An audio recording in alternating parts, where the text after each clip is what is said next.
Diogo, desculpa, cara, eu te silenciei. Eu não vou entrar mais nessa discussão, cara. CREP escolhe atacar alvos fáceis, pautas identitárias, canais de esquerda e constantemente a Suprema Corte brasileira.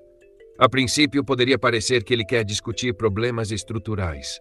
Mas a contradição aparece quando o tema é realmente estrutural, como a auditoria da dívida pública. Nesse caso, ele se posiciona contra qualquer solução, defendendo o status quo de forma neoliberal.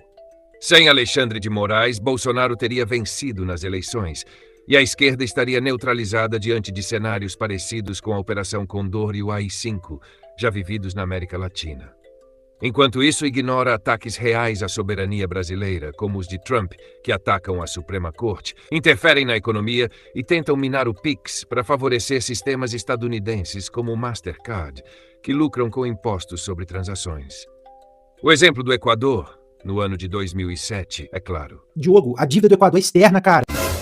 Após a auditoria da dívida pública com a participação de Maria Lúcia Fattorelli, o país conseguiu reduzir a dívida em cerca de 70%, provando que a auditoria é uma ferramenta concreta de redução do endividamento e de proteção do orçamento público. CREP afirma que a auditoria só funciona se for em dólar e que dívida interna não pode ser auditada por causa da fuga de capital.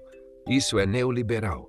Ignora que 90% dos compradores da dívida brasileira são bancos e fundos estadunidenses, como afirma o economista Eduardo Moreira. Você soma bancos e instituições financeiras, fundos de investimento, fundos de previdência e investidores estrangeiros, você vai chegar a quase 90% dos títulos. No Brasil, em 2024, a dívida pública federal ultrapassou 7 trilhões e 300 bilhões de reais, aumentando mais de 12% em relação ao ano anterior.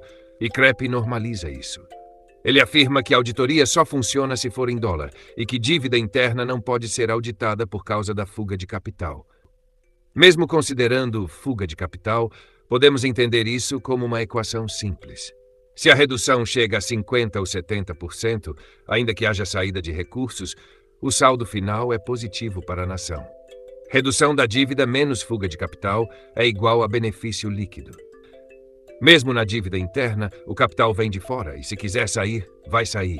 Se os investidores quiserem sair, os Estados Unidos garantem que isso aconteça de forma instantânea e artificialmente conveniente.